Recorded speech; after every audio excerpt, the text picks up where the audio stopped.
Olá, bom dia a todos. Você deve estar me ouvindo e essa voz não é a voz do Bispo João Mendes de Jesus, né? Para quem não me conhece, meu nome é Davi. Estamos começando aqui mais um programa Deus Pode. O Bispo hoje, ele se atrasou um pouquinho, ele está no trânsito, falou que daqui a pouco deve estar chegando, mas por enquanto a gente vai tocando aí, né? Então desejo um bom dia a todos, já estamos no ar. Para quem não sabe, todas as terças-feiras, de 11 ao meio-dia, estamos aqui na Rádio Contemporânea.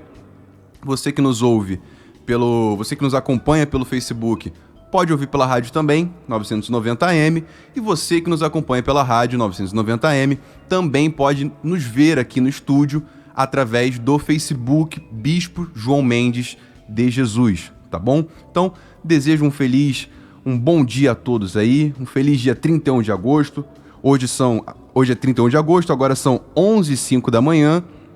E hoje nós teremos estudo da palavra, nós teremos oração, nós teremos conversa aqui, bate-papo com o bispo. E para iniciar, começar aqui com o pé direito, para a gente não perder a nossa tradição, nós ouviremos agora aquela música que foi feita especialmente para esse programa, que é a música Deus Pode Tudo, com o cantor Eliezer de Tarsis. Então vamos ouvir essa música e daqui a pouco a gente já volta conversando um pouquinho aqui sobre o livro de Marcos, capítulo 12. Não saia daí, nós já voltamos. Graças a Deus, vamos falar hoje de Marcos capítulo 12, né?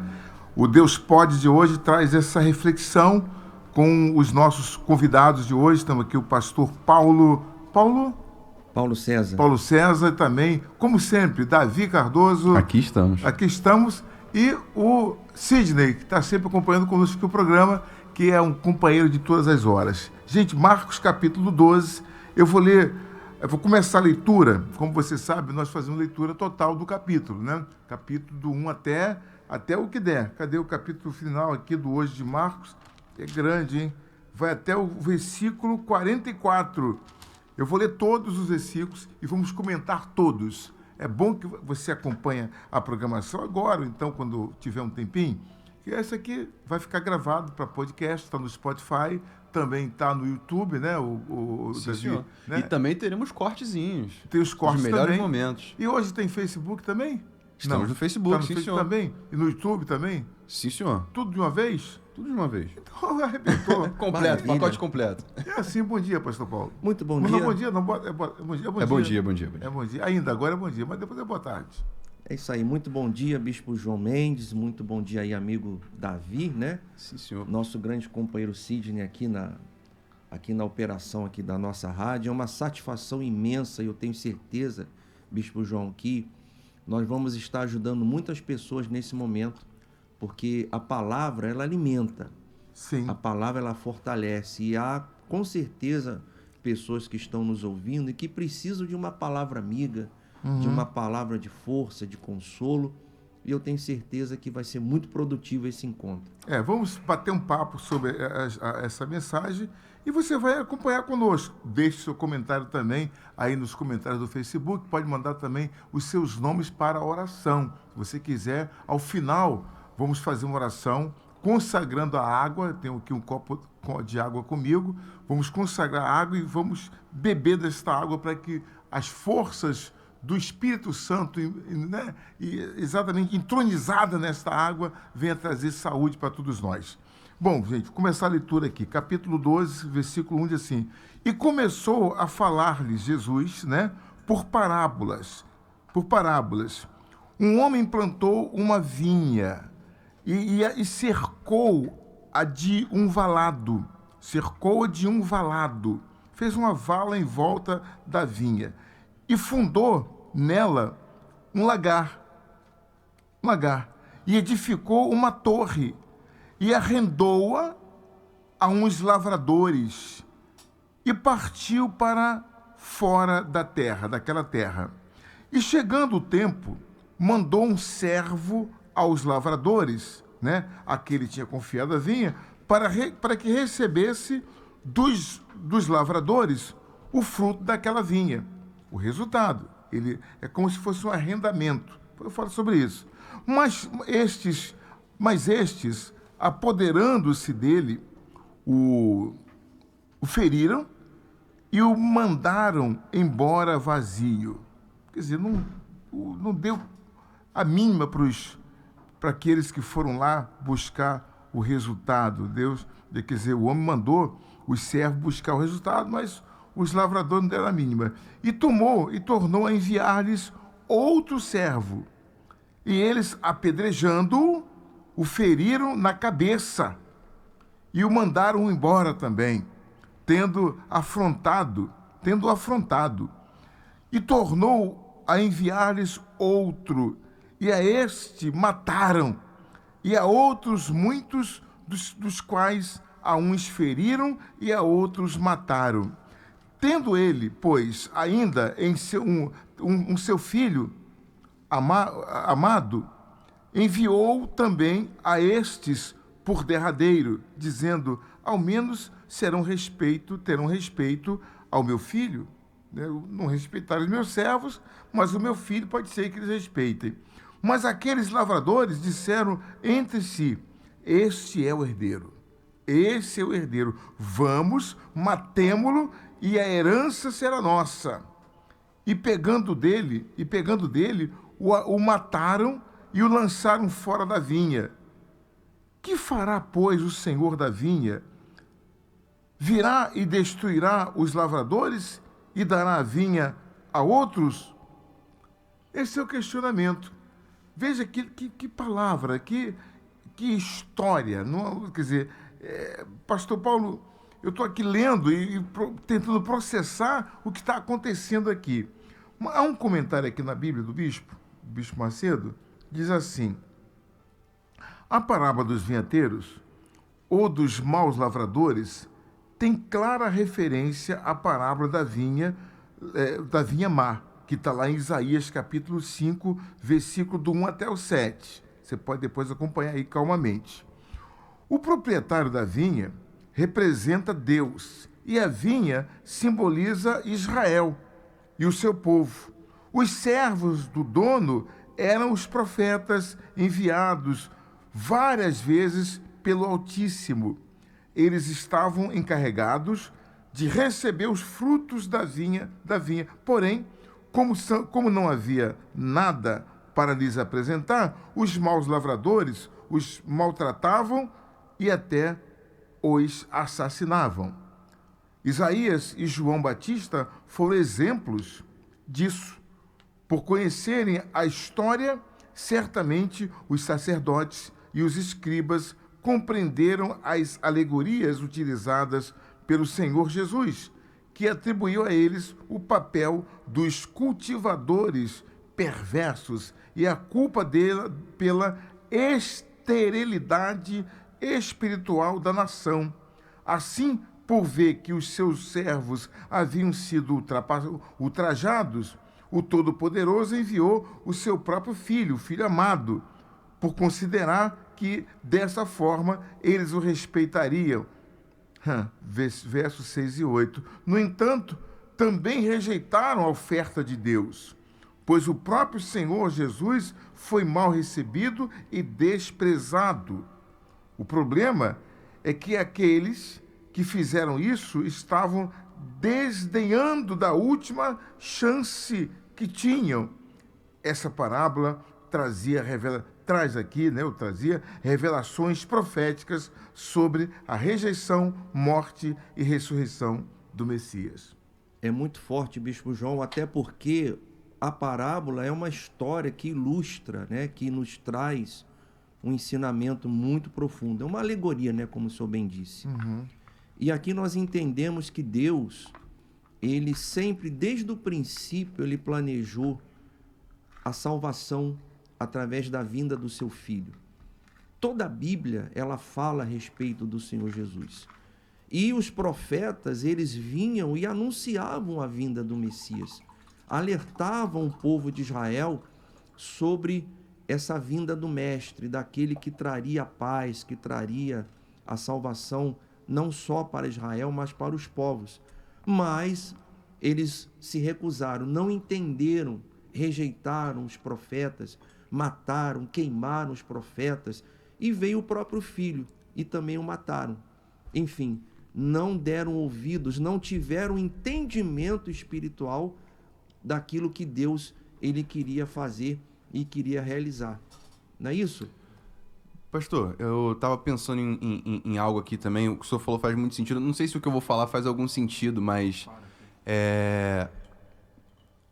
foi o próprio Deus, foi o próprio dono da vinha quem entregou a vinha na mão dos lavradores, correto? Então, na minha ótica, às vezes acontece de Deus entregar algo nas nossas mãos, seja uma bênção ou seja uma missão, e às vezes a gente acaba se apegando mais à missão ou mais à bênção do que a Deus. E às vezes a gente acaba perdendo o foco. E é momento da gente partir daquilo ali para outra coisa, ou como Deus pede Isaac a Abraão, né? Pede o filho de Abraão, ou seja, era o momento de dar aquilo que Deus deu e estava pedindo de volta. Ou estava cobrando o resultado daquilo. Só que às vezes a gente fica tão cego, a gente se apega à bênção, ou se apega àquilo que Deus nos deu, a gente se apega mais às bênçãos de Deus do que ao Deus da bênção. Né? E a gente acaba matando. Chega alguém para falar com a gente, Deus envia alguém para poder nos avisar ou mostrar isso pra gente, a gente acaba matando aquela pessoa, né? A gente acaba desprezando a mensagem. E ao né? ponto, Davi, dos próprios religiosos, quando eles crucificaram o Senhor Jesus, eles achavam que estavam prestando um serviço a Deus. Exato, exato. Eles estavam crendo, de fato, que... Eles estavam protegendo a obra. Estavam protegendo a obra. Na verdade, eles estavam protegendo... Era um sistema religioso. A religião, exatamente. Eles estavam protegendo toda uma doutrina, um pensamento que eles impuseram às pessoas de sacrificar animais, de fazerem as suas ofertas como busca do perdão de Deus. Eles ficaram tão apegados ao ritual que eles esqueceram ao ritual, exatamente. Deus. Aos ritos, às festas, às confraternizações, né, às doutrinas. Exatamente. Mas eles estavam diante daquele que era o verbo e que se tornou carne. É verdade. E agora vamos na sequência. Muito bom, já foi... É muito profundo muito isso. profundo Sim, isso aqui. sim. Talvez nós não tenhamos assim, a dimensão. Claro que espiritualmente entendemos o que está acontecendo, né? Mas é fundamental. O que Jesus está falando, essas palavras aqui não são palavras de um apóstolo, não, nem de um homem, não. É do próprio Senhor Jesus falando. Ele vai dizer também assim, ainda que, assim, falando da parábola, ele fala assim, no versículo 10, ainda não lestes esta escritura? A pedra que os edificadores rejeitaram, esta foi posta por cabeça da esquina. Ou seja, isto foi feito pelo Senhor e é coisa maravilhosa aos nossos olhos. A pedra Olha o que ele vai angular, dizer, né? a pedra angular, quer dizer, eu sempre ouvi pastor Paulo aqui na Bíblia, sempre li sobre a pedra, a gente sabe que essa pedra é Jesus, né? E por que ela é uma pedra angular? Por que ela é uma pedra de esquina? Ela é aquela pedra que, de fato, dá todo o sentido a uma edificação. Sem ela... O sustento da edificação. O sustento, né? E o sentido dela. E é difícil você colocar, penso eu, não sei se aqui... Davi, um pouco dessa coisa entende. Você foi construtor de pedra, né? De blocos. Um pouco. Trabalhei nessa área aí. Como é que você vê a questão da pedra de esquina? Jesus é a pedra numa construção, mas ele é a pedra que faz Seria a fundação, né? O alicerce ali, não é isso? Não somente isso, mas ele é a composição do equilíbrio da obra. Ele é realmente o que vai formar toda aquela... Que vai dar rigidez, né? Que vai dar solidez. E o acabamento também. Entra aqui, Wilson. O Wilson também entende de pedra. Então, vamos lá. Então, como é que é, Wilson, isso aí? É a coluna, né? É a coluna. É a coluna. Na obra, a parte principal que sustenta a casa é a coluna, é a pedra, né? A pedra principal, a pedra fundamental. Essa palavra foi tão forte para eles, pastor Paulo, que eles ficaram tão irados, diz aqui no versículo 12, 13, eu vou ler até o 17, diz assim, no 12, e buscavam prendê-lo, por causa dessas palavras, aparentemente simples, né? Mas aí os sacerdotes, escribas, os fariseus, queriam prender Jesus. Buscaram então prendê-lo, mas temiam a multidão, porque entendiam que contra eles dizia esta parábola, e deixando, foram-se. Aí tem a pergunta capciosa que eles fazem ao próprio Jesus. E enviaram-lhe alguns dos fariseus e dos herodianos para que o apanhassem em alguma palavra. Eles queriam pegar Jesus de alguma forma. E chegando eles, disseram-lhe: Mestre, sabemos que és homem de verdade e de ninguém se te dá, porque não olhas a aparência dos homens. Antes, com verdade ensinas o caminho de Deus. Olha só, o fariseu falando: o senhor é um homem de verdade, que ensina o caminho de Deus. Agora eu pergunto, mestre, é lícito dar tributo a César ou não? Daremos ou não daremos? Então ele, reconhecendo a sua hipocrisia, disse-lhes, Jesus fala: por que me tentais? Por que vocês estão me tentando? Trazei-me uma moeda para que eu veja. E eles lhe trouxeram. E disse-lhes: de quem é esta imagem e inscrição? E eles disseram: é de César. E Jesus, respondendo, disse-lhes: dai, pois, a César o que é de César e a Deus o que é de Deus. Eles ficaram maravilhados. Que bacana, né? Muito bacana, bispo. Inclusive, vale ressaltar aqui como eles não conseguiram, através da própria palavra, encontrar um meio de prejudicá-lo. O que eles fizeram? Usaram as leis romanas, ou seja, dizendo lá na frente, se quem continuar lendo a Bíblia vai perceber que a acusação contra ele foi o seguinte: ele se declara rei. E se ele se declara rei, ele é contra César. Então o senhor vê que aqui eles já tentaram, de alguma forma, colocá-lo contra César. Sim. Né? Esperavam que ele Se dissesse que não pagaria os impostos. Não pague os impostos, você é contra César. Exatamente. Não pague os tributos, você é contra. Né? Se ele falasse de uma outra forma, eles tentariam criar uma situação onde ele seria exatamente pego nessa armadilha, mas não conseguiram, porque o Senhor Jesus, eu não digo que ele é sábio, mas ele é a própria sabedoria. A própria sabedoria. Ele é a própria sabedoria. Quer dizer, como que incomodou aquela parábola dos vinheteiros, né? Aquela do lavrador que não cuidou, não produziu frutos dignos, né? Eles sabiam que aquela palavra era contra eles. Os fariseus, os hipócritas, os sacerdotes do passado. E, bispo, se o senhor me permite, até vou usar um pouco agora da minha formação de arquiteto. Quando tem um arquiteto na mesa e o senhor perguntando para mim de construção, bispo. Me permita. Por favor. Porque quando a Bíblia fala da pedra angular, quer dizer, a pedra de esquina. Uma esquina, ela serve para quê? Junção de duas paredes. O senhor repara que em toda construção não pode faltar uma coluna em cada esquina da edificação. E o Senhor Jesus, como essa pedra angular, se nós pegarmos a própria Bíblia e dividimos entre o Antigo e o Novo Testamento, eles se juntam em quem? O Senhor Jesus. O Senhor Jesus é o elo entre o Antigo e o Novo Testamento. Ele é citado do início ao fim na Bíblia. Eu comparo a Bíblia como um quebra-cabeça, aonde nós juntamos as peças, elas vão se encaixando, vão se unindo, e no final a gente monta um quadro, uma figura, uma ilustração, que é Jesus. Jesus é o centro de tudo. Por isso ele é a pedra angular. Você viu a minha dificuldade em transmitir isso, né? Em transmitir essa mensagem? O que eu quero dizer, o que eu percebi, e agora você me traz, Paulo, como arquiteto, uma visão do que eu estava querendo, né, passar. Sim, uma visão ampla. Né? Eu não sabia que o Paulo era arquiteto. O nosso pastor Paulo é arquiteto, poxa vida. Davi, construtor de bloco, e você o quê? Empresário de construção. Construção civil. Então, meu amigo, aqui está todo mundo em casa. Todo mundo em casa. Se juntar a gente aqui, a gente monta uma casa e vende. O único que não sabe construir nada aqui sou eu. Mas o senhor é o economista. É o que vai avaliar a obra. Mas o Senhor Jesus mandou primeiro fazer os cálculos, né? Os cálculos. Antes de construir a torre, né?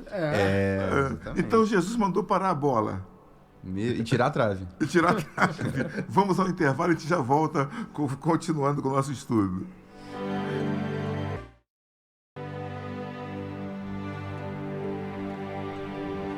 Vamos lá. Vamos de volta aqui. Agora no versículo 18, eu vou ler do 18 até o 27, tá? A gente tem que correr com a leitura porque o tempo é curto. Diz assim, então, os saduceus, vamos ver agora esse detalhe importante, vai falar da ressurreição. Fica ligado aí, você que está ouvindo essa programação, está ouvindo agora o nosso comentário, vamos falar da ressurreição de Cristo. Diz assim, então, os saduceus que dizem que não há ressurreição, aproximaram-se dele e perguntaram, dizendo, versículo 19, Mestre, Moisés nos escreveu que se morresse o irmão de alguém e deixasse a mulher e não deixasse filhos, seu irmão tomasse a mulher dele, do que morreu, e suscitasse descendência a seu irmão. Ora, havia 7 irmãos, olha só a pergunta dos fariseus, havia 7 irmãos, e o primeiro tomou a mulher e morreu sem deixar descendência. E o segundo também a tomou e morreu, e nem este deixou descendência.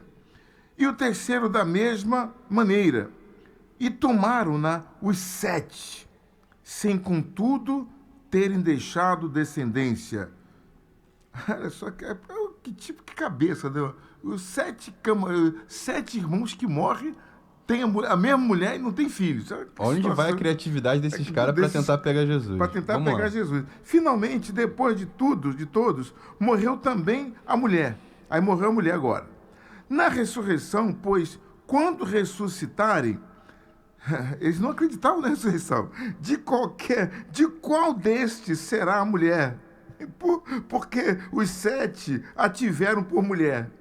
E Jesus respondendo disse-lhes, porventura, meus amigos, não errais vós em razão de não saberdes, de não conhecer as Escrituras, sem o poder de Deus? Sem o poder de Deus?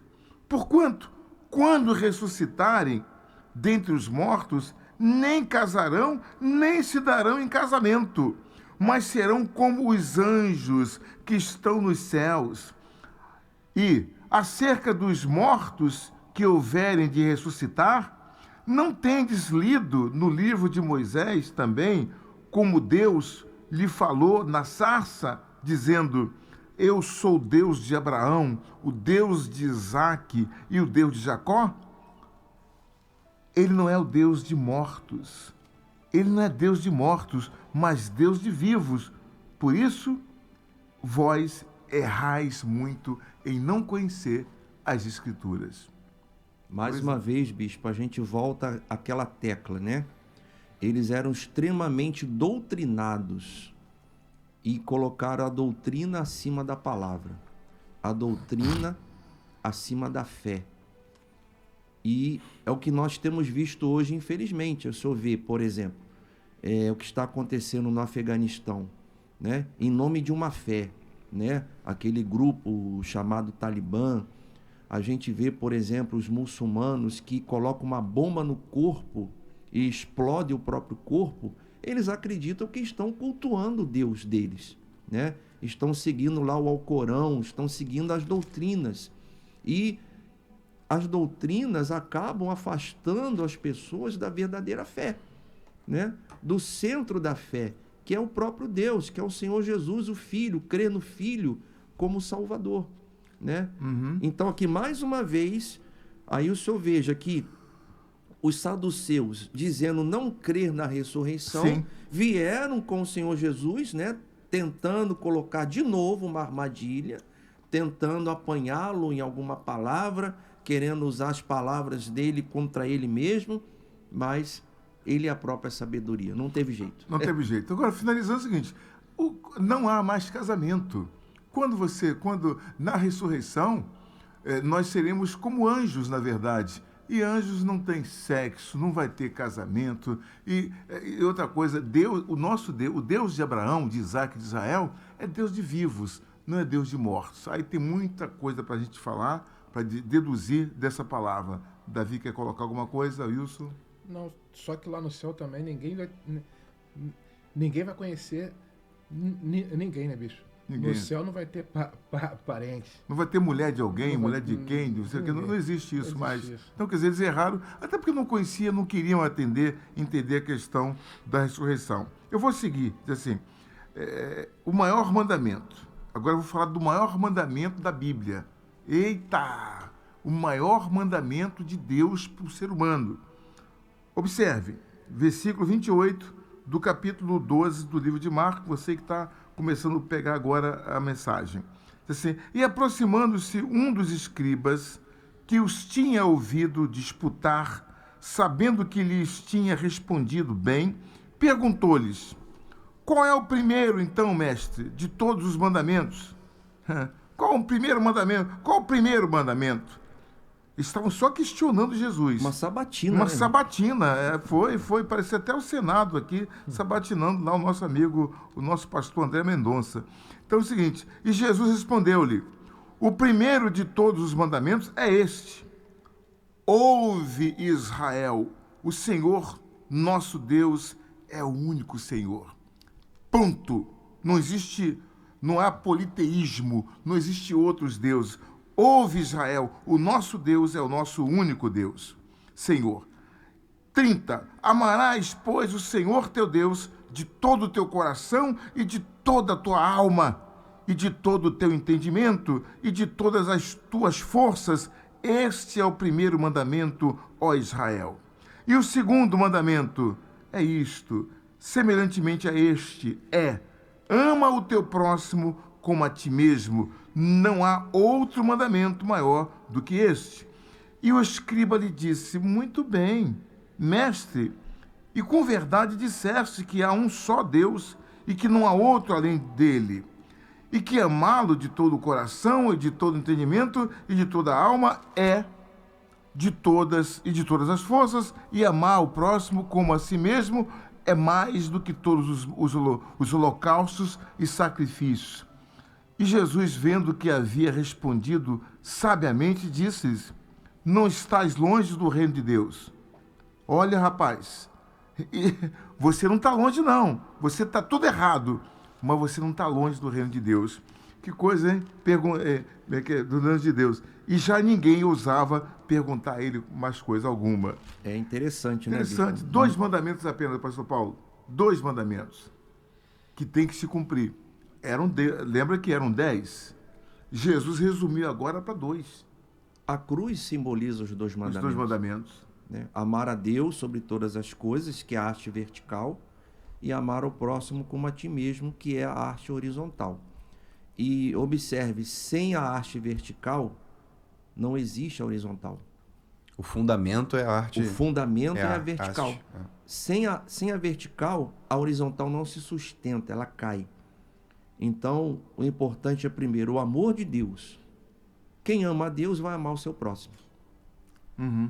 Né? Esse E, é o bispo, maior mandamento. Muito se fala hoje em amor próprio, né? Que é extremamente importante, as pessoas devem se valorizar, mas as pessoas falam, amor próprio é tudo. E a pessoa, às vezes, ela se ama e ela esquece de amar o próximo, né? Ela vê uma situação onde ela pode ajudar alguém e ela não ajuda, né? E a própria palavra de Deus, ela fala sobre isso, que aquele que sabe fazer o bem e não o faz, então esse peca, né? Então, às vezes, a gente esquece, né? A gente acha que ama a Deus, mas foi exatamente o que o pastor disse. Aquele que ama a Deus, automaticamente ele deve amar o próximo. Então, se eu digo amar a Deus, se eu digo me amar e eu não amo o meu próximo e eu não procuro ajudar quem eu posso, tem alguma coisa de errado nessa equação, né? O amor próprio é importante, mas com equilíbrio. O amor próprio em excesso é desequilíbrio. A pessoa ama tanto a si que ela relega as pessoas e o próprio Deus a um segundo, terceiro plano, né? Verdade. Exatamente. Ela Mas coloca seus outra- objetivos acima de tudo, né? Acima tudo, de Deus, né? acima do próximo. Outra situação também aqui que vai trazer polêmica. A pergunta que eles fazem de quem Cristo é filho. É uma sabatina de quem ele é filho. E isso aí é uma pegadinha. Exatamente. Essa é a grande pegada. Vamos São ver. interrogatório, né? Interrogatório. Essa é a grande pegada aqui dos fariseus. Versículo 35, assim. E falando Jesus, dizia, ensinando no templo, como dizem os escribas que Cristo é filho de Davi. Como é que vocês falam que Cristo é filho de Davi? Lembra que o cego gritava, Jesus, filho de Davi, tem misericórdia de mim e tal. Aí Jesus está questionando aqui, como é que vocês dizem que o Cristo é filho de Davi? Porque o próprio Davi disse pelo Espírito Santo, o Senhor disse ao meu Senhor, assenta-te à minha direita até que eu ponha os teus inimigos por escabelo dos teus pés. Pois, se Davi mesmo, olha só, se Davi mesmo, aqui é 35, vou até o 39, se Davi mesmo lhe chama Senhor, como é logo seu filho? E a grande multidão o ouvia de boa vontade, e dizia-lhes em sua doutrina, guardai-vos dos escribas, que gostam de andar com vestes compridas e das saudações nas praças públicas, e das primeiras cadeiras nas sinagogas, e dos primeiros assentos nas casas, nas ceias. Então, que devoram as casas das viúvas, e isto por pretexto de largas orações. Estes receberão mais grave condenação. Então, há esse entendimento. Até hoje, Israel tem o povo de Israel, o judeu, ele ama Davi. Isso é notório. Eu estive lá e estive no túmulo de Davi. Muito visitado. Muito né? visitado. Muito os judeus diariamente estão lá fazendo muitas orações. A estrela de Davi faz parte da bandeira. Da bandeira né? de Israel, né? Então Davi é muito amado. Existem hotéis com o nome de Davi. Exato, hotéis, não, é o King Davis, né? Lá e tal. Puxa vida, muito bacana. Mas Jesus não é o filho de Davi. Jesus é Senhor de Davi. A letra mata, bispo, o espírito vivifica. Ele foi filho de Davi no sentido humano, porque ele veio da mesma tribo. A genealogia, né? Na linhagem da Sim. tribo de Judá. Uhum. Mas ele é o Senhor dos senhores, ele é o Senhor de tudo, ele já existia antes de Davi. É como Maria. É engraçado, Maria também vem dessa linhagem, né, da tribo de Judá, filha de Maria, eu agora não lembro agora quem são os pais de Maria, você lembra? Bispo, se o senhor não lembra, também não vou lembrar, não. Maria, mas eu sei que ela é da linhagem também de Judá e vem dar à luz ao Senhor Jesus. Ao Senhor Jesus. E Maria é a mãe de Jesus, do ponto de vista humano, né? Mas, na verdade, do ponto de vista espiritual, Jesus é Senhor de Maria. E ela reconhece Ele isso. teve mãe, né, biológica, Biológica. mas não teve pai biológico. Mas ele teve o pai espiritual, né? O próprio Deus, né? Exatamente. E ele se fez nosso irmão, no caso. Joaquim. É Joaquim, o pai de Maria? Joaquim ou Joaquim? Joaquim. Ah, Joaquim. Joaquim. Que é filho de quem? Meu amigo. Não deixa. Aí vai se buscar toda... Bicho, se eu Toda for descendência. trazendo assim, a gente vai parar lá em Adão e Eva. Daqui a pouco Vai puxar toda a Não, vai árvore. chegar em Não é, Abel. não é, Vai não é. chegar A gente vem na regredindo, geração regredindo. de... Abel foi morto. Ana.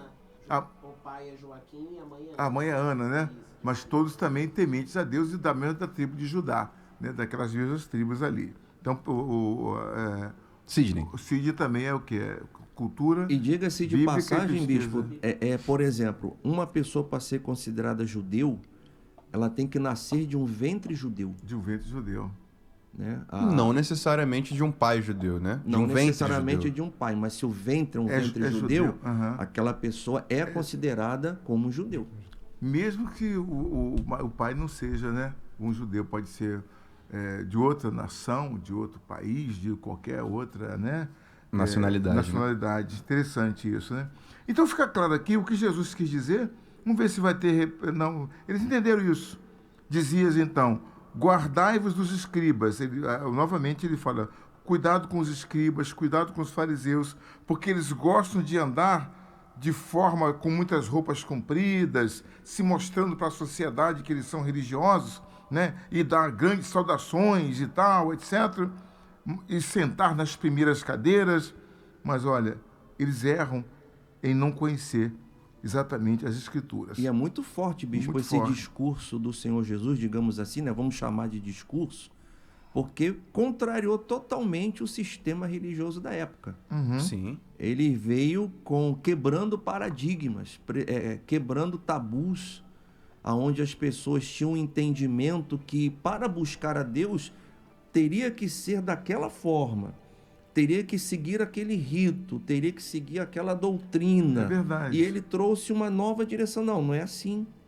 Deus olha o seu coração, Deus não olha a sua veste. Você não vai ser salvo pela veste que você usa, você vai ser salvo pela fé. Pela sua fé. Olha o que ele vai dizer agora. Vê para concluir, pastor Paulo. Estamos chegando já no final da nossa live, né? nosso programa.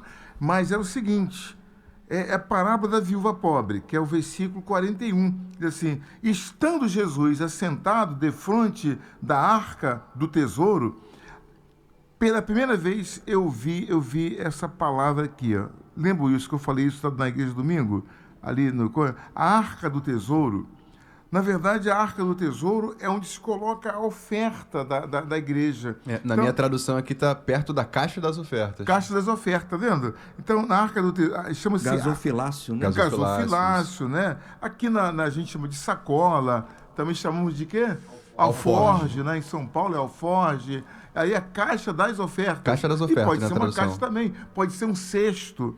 Mas havia ali, de frente, a arca do tesouro, observava a maneira como a multidão lançava o dinheiro na arca do tesouro, na caixa de ofertas.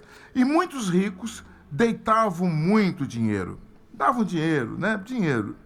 Vindo, porém, uma pobre viúva, deitou 2 pequenas moedas que valiam meio centavo.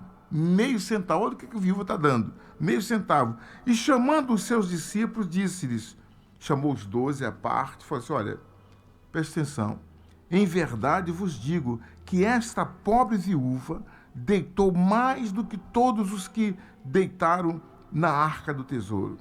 Ela deu mais do que todo mundo. Mas como assim? Como assim, mestre? Porque todos ali deram do que estava sobrando, do que não significava nada para eles. Mas esta pobre viúva, da sua pobreza, ela deu tudo o que tinha. Ela deu todo o seu sustento para viver, para estar na dependência de Deus. Que coisa. E uma coisa, bispo, interessante é nós entendermos a diferença entre dinheiro e oferta. Exatamente. Dinheiro, Muito bom. a gente pode dar para um morador de rua, para um familiar. Quando nós Pode até damos dar na o dinheiro igreja, né? para vários fins. Oferta é para agradar a Deus.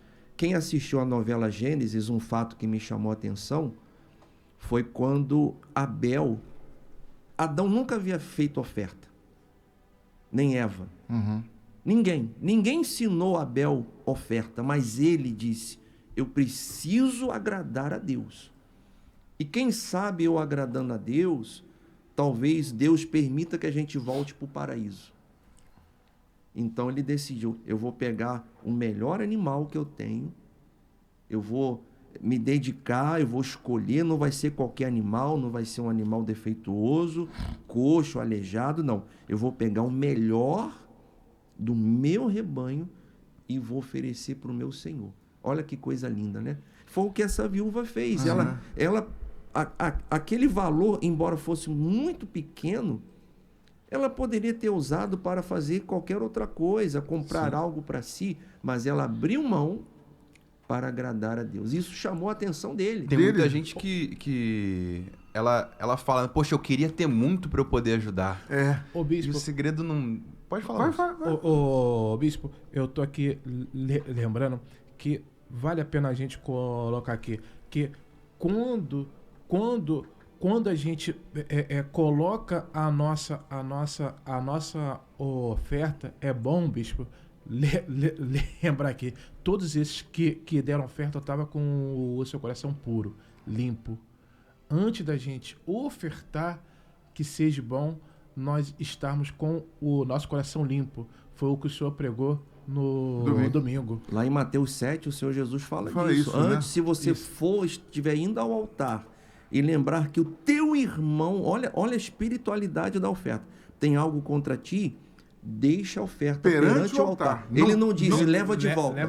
Deixa ali e nem bota o no altar também, porque o altar não vai aceitar aquela oferta. Exatamente. O altar não oferta. Mas perante o altar, deixa lá. Deixa aí. Porque desde o momento que ela fez um voto, já não é mais dela. Aham. Essa Então, senhora aqui, ela estava com o deixa coração no puro. altar, se reconcilia, aí volta e apresenta a sua oferta. Ela vai ser aceita por Deus. Agora eu aprendi uma coisa aqui hoje, Davi. Eu aprendi que o primeiro ofertante, sabe quem foi? Fala. Se você aprendeu. Abel. Você falou uma coisa interessante. E o senhor vê que Caim, ele imitou Adão. Porque a profissão que Deus ensinou a Adão foi de, entre aspas, agricultor, de cuidar da agricultura, né? Das plantas. Sim. Já Abel imitou a Deus.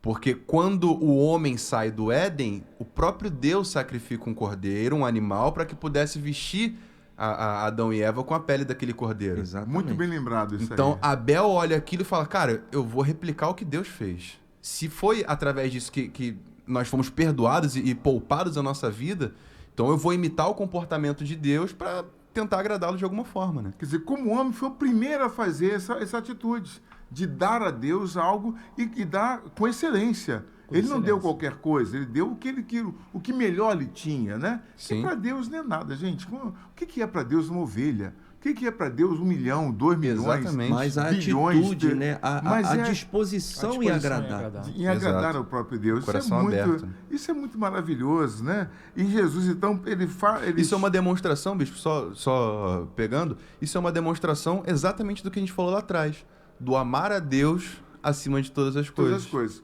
Quando o jovem rico vai até Jesus e pergunta assim, mestre, o que farei para herdar a salvação? Aí Jesus fala assim, meu filho, presta atenção, você tem que seguir os mandamentos, conheça a Bíblia. Observa, amar o teu pai, tua mãe, você tem que não fazer isso, não matar, não roubar e tal. Aí ele fala assim, Senhor, tudo isso eu já observei. Tá bom, agora então, já que você fez tudo isso, agora pega tudo que você tem, vende, dá aos pobres e me segue, e você vai ter o reino de Deus, vai ter a vida eterna comigo. Herança não se é, No é céu. salvação. Ele herdou uma herança, mas Ele herdou uma herança. para ter a salvação não era por herança, era por esforço. É por esforço. Exatamente. Aliás, a salvação é por esforço. Por esforço. Porque essa mensagem é muito bacana. Gente, o céu é lindo, maravilhoso. Faltam 2 minutos para quê? Para acabar tudo? Que isso? A gente já está acabando tudo. Meu Deus do céu. Quem é que vai entrar depois da gente aí? Marcelo. É só o Bispo Macedo? Eu acho melhor acabar o Eu programa. acho melhor acabar logo. Não dá para ficar mais meia hora não, bispo? Não tô... Tá bom, Dá então, tempo gente, de orar olha, o Pai Nosso. Acabou de chegar. Vem cá, Marcelo, tu chegou aqui. O que houve? Tu fez a barba? Cara? Tirei. Tá, ó, o Facebook tá te vendo ali, ó. Aqui, pessoal, o Marcelo chegou aqui agora, no final, no amém. Fala assim, Marcelo, amém. Amém. Deus abençoe a todos. Amém. Pessoal, vamos fazer oração rapidamente aqui, breve. Obrigado pela sua audiência, pela sua participação. É momento de oração. Já vamos entregar a programação. Você fica ligado, porque vem a mensagem do Bispo Edir Macedo. Mensagem muito forte, que fala... Eu já ouvi a mensagem dele hoje. Fala sobre o que? Alguém ouviu? Ele falou algo que eu falei aqui agora há pouco. Moisés na fornalha dos... Não foi. Admedia, né? Essa agora é inédita, então ninguém ouviu. Gente, fique ligado. Vamos orar. A oração é o elo que nos une a Deus.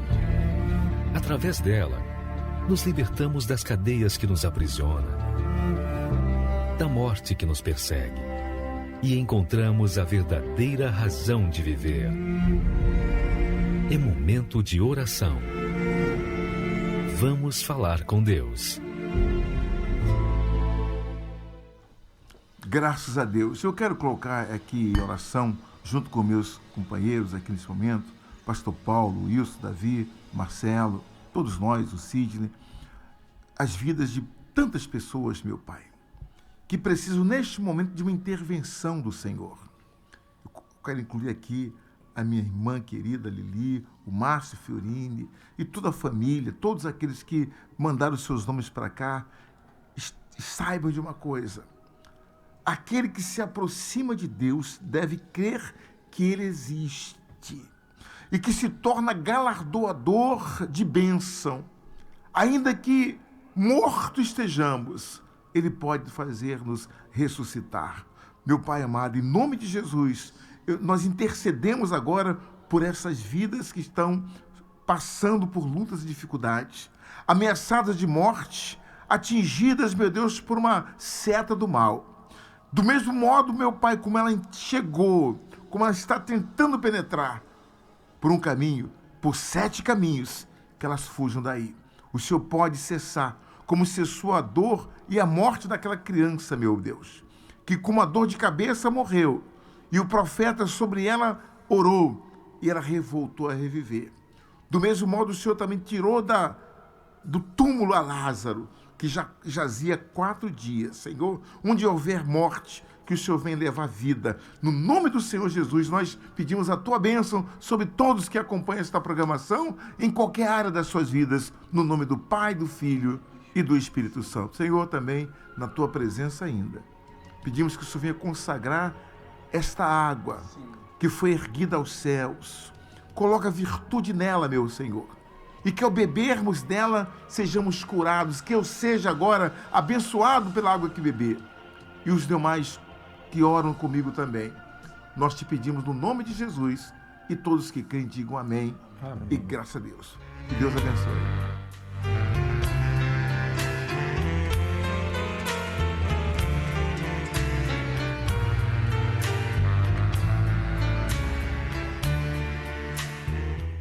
Olha aqui, muito obrigado, Deus abençoe a todos e até a próxima, semana que vem, capítulo 13 de Marcos. Conto com a sua presença, pastor Paulo. Obrigado, pastor Paulo. Obrigado, bispo. Obrigado a todos. Deus abençoe. Glória. Glória. Obrigado a todos.